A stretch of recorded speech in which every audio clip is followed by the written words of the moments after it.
Hey everyone, welcome back. My name is Michael, and as always, we're going to be getting into some more stories. If you enjoy, make sure to leave a like, and if you're new, I'd appreciate if you subscribed. Without further ado, let's begin. This story was posted by a throwaway account in the True Off My Chest subreddit. The post is titled, "My ex-fiance injured me by attempting without preparation or consent. My confession is that I'm so embarrassed to tell people what happened. We were having and he was behind me. He claims he used that exact word and penetrated my anus twice. There was no lube, no preparation, and I had not consented to it. He had been bugging me to do it, but I always said no. The pain was so bad that I fainted the second time. I ended up bleeding and had a huge bruise on my face from where I smacked the headboard when I fainted. I had to be admitted to the hospital. Because of the bruise on my face, everyone thought I ended up in the hospital because he hit me. I have said that isn't what happened, but that just made everyone think I'm covering for him, even though I broke up with him. I'm so embarrassed to tell everyone what really happened, especially my parents and grandparents, but everyone else too. It was embarrassing enough with the medics, doctors, and nurses and all the exams, and now I have to watch what I eat and take stool softening pills for a while. It also hurts to sit. I wish everyone would drop it and move on, but they all want to know the real story, which I'm too embarrassed to tell. Update. I wanted to post here and say thank you because of how much support I received. I was still in denial when I first posted, but there were so many kind comments. My backstory is that I was assaulted by my fiance. He tried to say he missed during intimacy and penetrated me by mistake twice. He had always wanted to try it, but I always said no. There was no preparation and it hurt me. I ended up passing out from the pain, which resulted in me being hospitalized with anal bleeding and a head injury from hitting my head on the headboard when I lost consciousness. My entire face, especially my forehead, was completely bruised. I broke up with my fiance because we had a huge fight at the hospital where he blamed me for what happened, but I was still so ashamed that I didn't tell my family or anyone else the true story about what happened. I only told the hospital staff. Waking up in the hospital was scary, but the hospital staff, the police, and the social workers were so kind. Even when I posted here the first time, I was still in denial about what had happened. Due to my injuries, the hospital automatically notified the police. The police treated it as domestic violence. A lot of times I read online and on here about people deciding to press charges, but I found out that's a myth.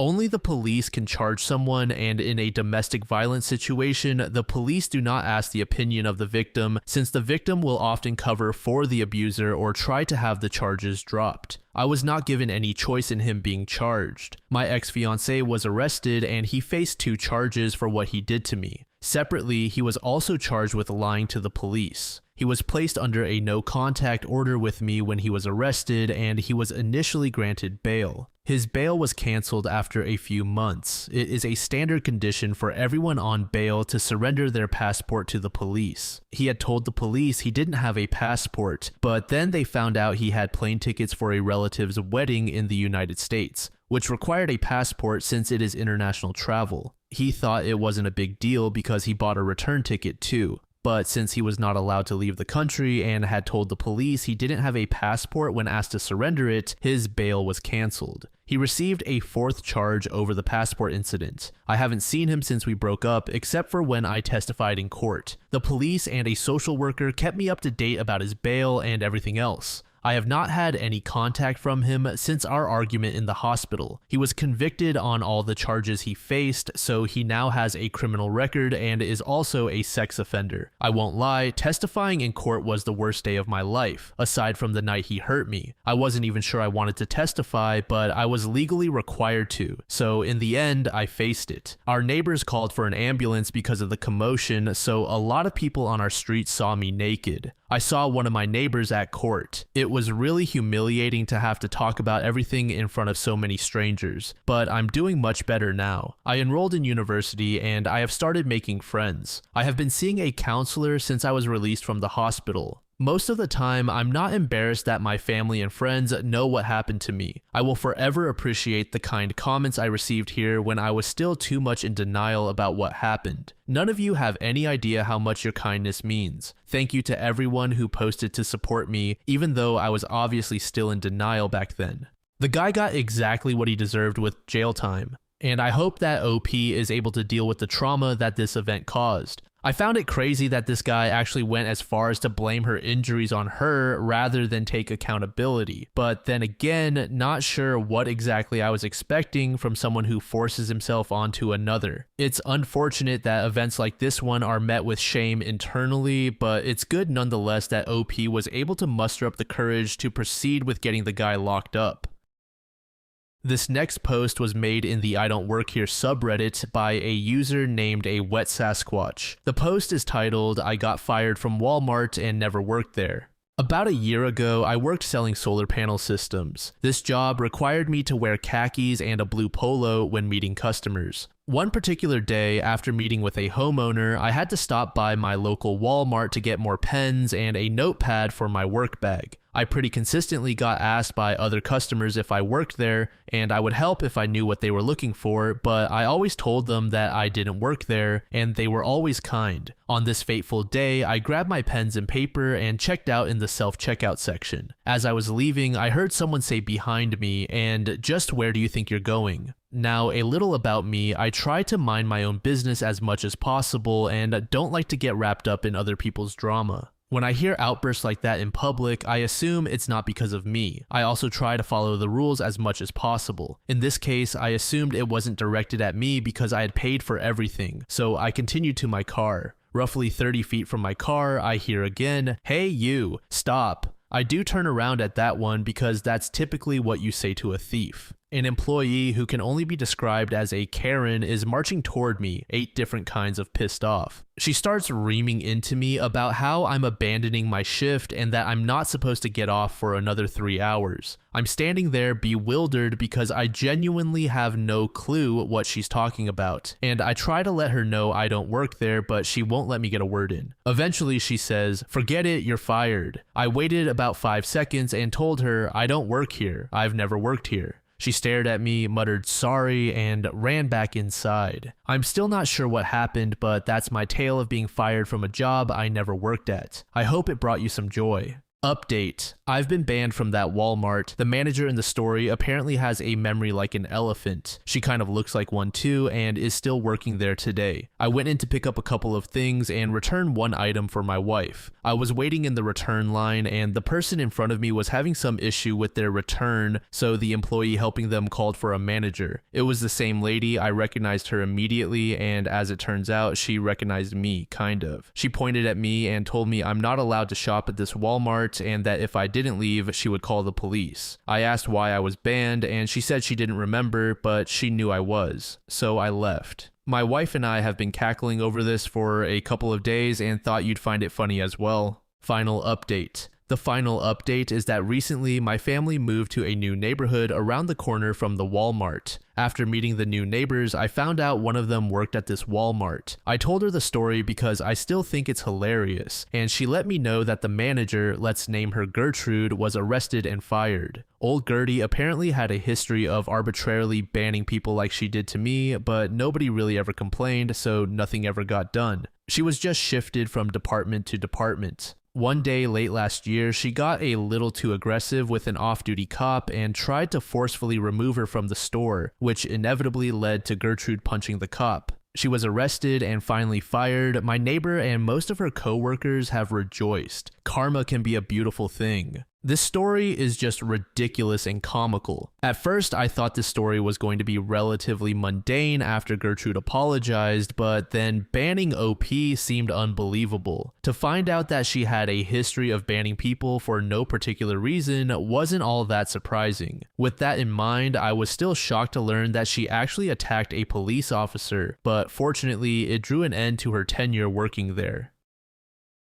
This final story was made in the entitled People subreddit by a user named Dad who stood his ground. The post is titled, "Entitled Sister-in-Law Stole Our Baby Name. Now she regrets it." Hey y'all, longtime lurker and all that. This is a throwaway account. To cut to the chase, my wife and I spent 4 years trying to get pregnant before reaching the wrong side of 35. We are currently both 33 and are blessed with a wonderful infant son. My wife has a younger half-sister that she has been low contact with for some time. The woman is entitled and toxic and is also her mother's golden child. We've refused to let her or my mother-in-law into the house since they both blatantly tried to make off with my wife's jewelry box a couple of years ago. The box contained a lot of valuable jewelry inherited from my wife's grandmother. That jewelry is now in a safety deposit box as per my suggestion. My wife and I had nearly given up trying to conceive when it suddenly happened and we were ecstatic. After we found out we were having a boy, we started looking into names. I ended up suggesting the name of my Scottish grandfather, and my wife loved it, so that's the name we settled on. However, we made the mistake of posting about it on social media. Well, no surprise to the stereotype in this mess, my sister-in-law was pregnant too and was months further along than my wife and also having a boy.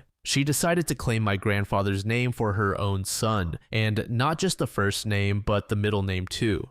We called her, pissed about what she was doing, and she smugly told us there was nothing we could do about it, which she was sort of right about. There was nothing we could do legally, as it's still not a crime to steal planned baby names. We realized that drama was exactly what my sister-in-law wanted, and she thought that by taking the name for herself, we wouldn't be able to use it. I laughed and told her that while what she did was dirty and underhanded, we would keep our chosen name and she could just deal with it, whether she decided to go through with copying us or not. Well, my sister-in-law's baby daddy called me and said I was an unreasonable dick for still wanting to use the name after she claimed it. I said she claimed nothing, and since we couldn't own the name, neither could they. Before he ended the call, he threatened me by saying I'd be sorry if we didn't change the name, and then he hung up before I could respond. Months later, my sister-in-law had a healthy baby boy and gave him my grandfather's name. We did not show up for the birth, both because of the pandemic and because we simply didn't care to be there. She called us wanting congratulations, but we told her we simply didn't care. We also told her that if she was still insisting we change our baby's name, she would be in for a big disappointment because we were not. She demanded I put my wife on the phone, but it was already on speaker, and my wife spoke up and said she agreed with me entirely. We weren't changing the name. My sister-in-law hung up on us, but soon started sending emails with walls of text full of name suggestions, even offering similar ones. I responded that the name came from my grandfather, and that was why we were not changing it. She stopped, and we didn't hear from her again until after our own son was born. 2 months later, we were blessed with our son. He came out perfect, and we named him just as we'd intended. Well, no surprise, my sister-in-law called us a few days after the birth to scream at us that we copied her son's name. I pointed out that she was the real copycat, since she had no familial ties to the name and we did, and anyone who looked at our family trees could see that. Then my wife spoke and said that after the attempted theft of her grandmother's jewelry, she no longer considered my sister-in-law her sister and would have nothing to do with her nephew either. For months, we were bombarded with messages and emails from my wife's side of the family. Half were on our side after finding out the whole story, the other half were not. And my sister-in-law's baby daddy, true to his word, showed up at my door to make me sorry. I'm not sure what his plan was, but I pretty much towered over him. I'm 6'1" and well built from regular exercise and 3 trips to the gym a week. He, on the other hand, was very skinny and about 5'6" with a baby face that was badly hidden by a thin beard. I told him my house has cameras and to get off my property and never come back. He just yelled a few obscenities at me and drove off in his beat-up old car. My sister-in-law and mother-in-law called us from a different number to yell at me for making my sister-in-law's baby daddy feel emasculated. I didn't even threaten him, I just told him to leave and not come back. And if he didn't want to feel emasculated, then he shouldn't have come knocking. Then they tried to bring up the issue of the baby name again and demanded we change our son's name, saying he's so young, so there's still plenty of time to do it. We held our ground and told them that they were bonkers to still think they were in the right after they copied our choice of name just to try to get one over on us. I said my sister-in-law didn't even name her son out of love, but out of spite, just to try to stick it to my wife for no good reason. Then my wife called them both out on the way she was treated growing up, how entitled my sister-in-law and mother-in-law have always been, and how she was glad to leave them far behind. She said she wants nothing from them and they won't have anything from us. That left my sister-in-law sobbing, and my mother-in-law called me a royal bastard before hanging up the phone. That was no contact again for a little while, until my sister-in-law called us sometime later to bitterly tell us we'd won. She and her baby daddy got into a huge fight, and he left. He was apparently very upset that she didn't let him even give their son a middle name from his family. He said he was sick of the bull and wanted his son named after him, not some guy he wasn't even related to. My sister-in-law finally caved, and they got the boy's birth certificate reissued with a completely new name, which cost her around $500 or so she claims. She then demanded we at least compensate her for the name change, plus another $100 for emotional damage, since she now has to get used to calling her son by a different name. We laughed and said this would never have happened if she hadn't stolen our baby name to begin with, and we didn't owe her anything. Since then, we've been no contact with my sister-in-law and mother-in-law. However, my father-in-law, who is a very nice man and divorced from my mother-in-law for obvious reasons, comes by often and loves his grandson. From what he and other relatives have told us, the situation between my sister-in-law and her baby daddy has been pretty tumultuous, but we don't care. Not our monkeys, not our circus.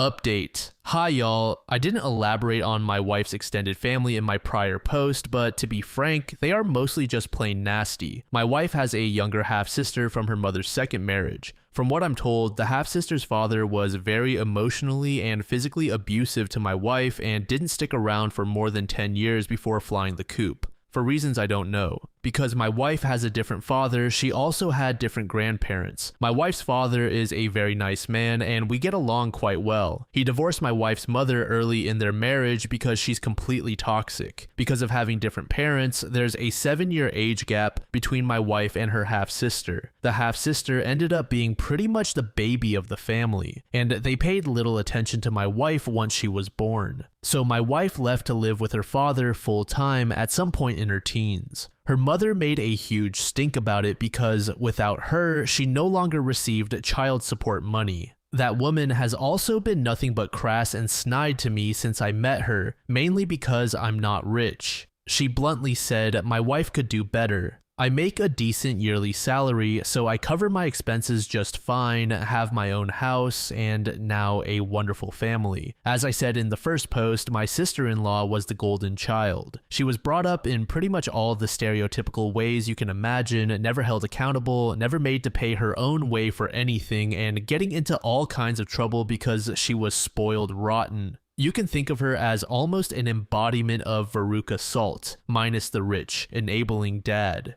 When she first met me, there was quite an awkward and nasty period before she met her baby daddy. Around the time my wife's sister turned 18, she started visiting us more often and also began asking to spend the night on weekends. I left that decision up to my wife, and she allowed it because she hoped it would help her and her sister become closer as siblings. But over time, I noticed my sister-in-law was hanging around me more, dressing in skimpier clothes, and complimenting me a lot. She loved to pinch my arms and said I was like a Ken doll with muscles. Then one day, she actually tried to put her hand on my crotch. That was the last straw, and I told her to leave. She said I didn't know what I was missing before my wife laid it into her, and they had a huge fight. My sister-in-law said my wife didn't deserve a man like me before storming out. I guess she found me attractive and thought she could take me away from my wife. Or perhaps she just wanted to bait me. I don't know. But I do know that I'd never let something like that happen. I love my wife dearly. She's a positively radiant woman who knows how to make me smile every day. I could never be unfaithful to her, but my sister-in-law didn't give up. She got her cousin involved and continued to harass us. She heavily flirted with me on multiple occasions whenever we visited my mother-in-law over the next couple of years. She even started getting her cousin involved, and together they actually ganged up on me at a family Halloween party once.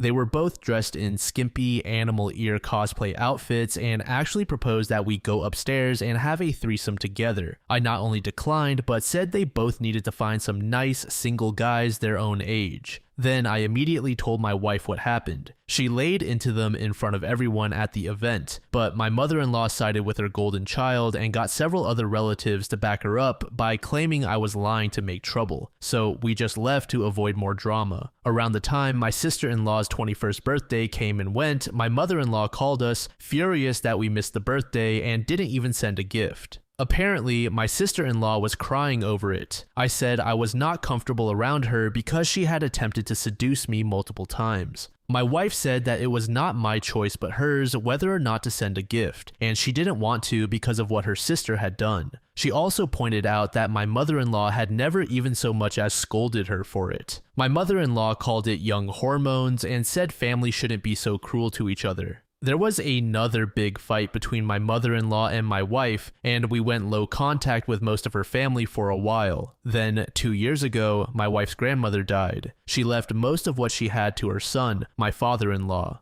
Among the things my wife received was all her jewelry. It was all vintage antique jewelry that had been passed down to the women in the family for years. We had the collection appraised and it was valued as a whole at several $100,000 because the jewelry was not only vintage, but some of it was around 200 years old. We decided it was best to keep the jewelry locked away in the grandmother's jewelry box, which is itself also a valuable handmade antique.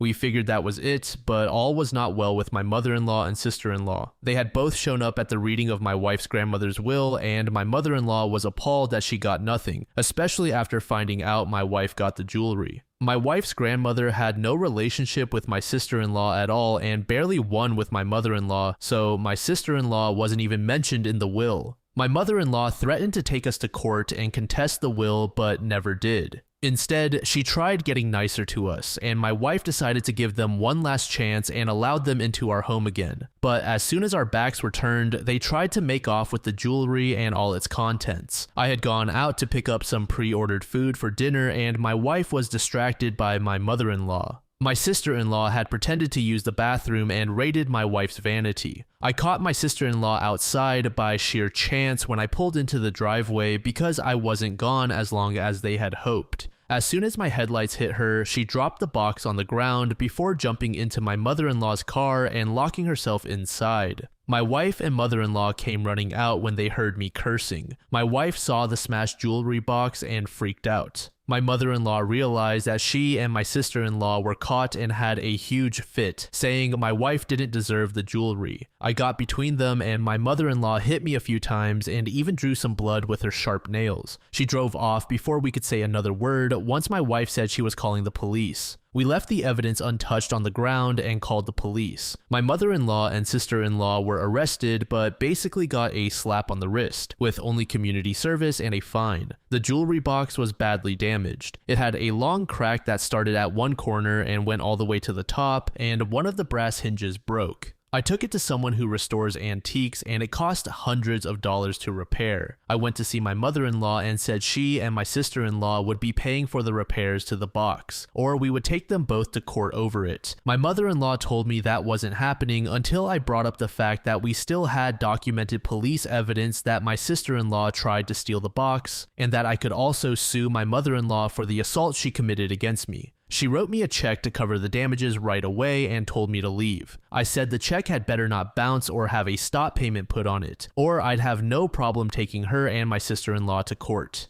The check thankfully cleared without issue. We got the jewelry box back looking even better than it did before. However, we decided the jewelry wasn't safe in our home anymore and had it placed in a secure safety deposit box where it has remained to this day. This incident also made us decide our home needed cameras and we have since installed them. Then from my first post, you all know what my sister-in-law did by copying the baby name my wife and I chose, which was also the name of my grandfather, so you can read how that went. What I didn't say in that post was how much my wife's other relatives who sided with my sister-in-law put us through, especially my mother-in-law and my sister-in-law's cousin. My mother-in-law called and texted us repeatedly from a variety of different numbers, demanding that we change our son's name, both before and after he was born. We never once even humored her. The cousin harassed us online multiple times. I ended up pointing out the time my sister-in-law and her cousin had cornered me and tried to proposition me, and then the cousin blocked me on Facebook when more people started questioning both of us about it, since my mother-in-law had kept that situation under heavy damage control back then.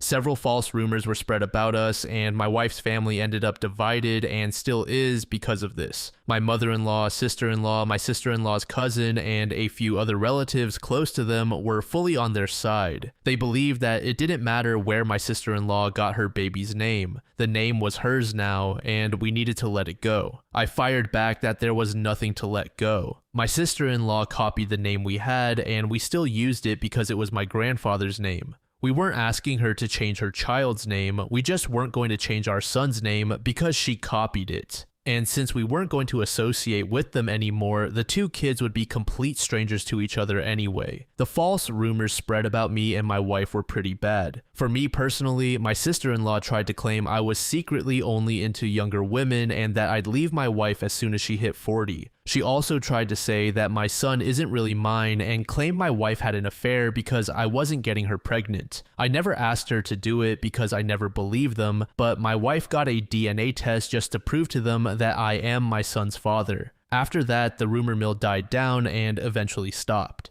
After the mess where my sister-in-law and her baby daddy nearly broke up and she changed her child's name, we were paid a visit by the cousin. She demanded we pay the money owed to my sister-in-law for the name change, and when we refused, she screamed at us that we had ruined my sister-in-law's relationship and that her child's new name would always be a reminder of what we did. I simply told her to leave as we didn't start this mess and didn't even try to end it. We just wanted no part of it. My sister-in-law's cousin flipped me the bird with both hands and said she wished she could do it with her toes too, then left. Before she got in her car, I said that if she ever tried to come back, I'd call the police and file for a restraining order, and that's pretty much it, as we were and still are completely no contact with my mother-in-law and sister-in-law, as well as the cousin.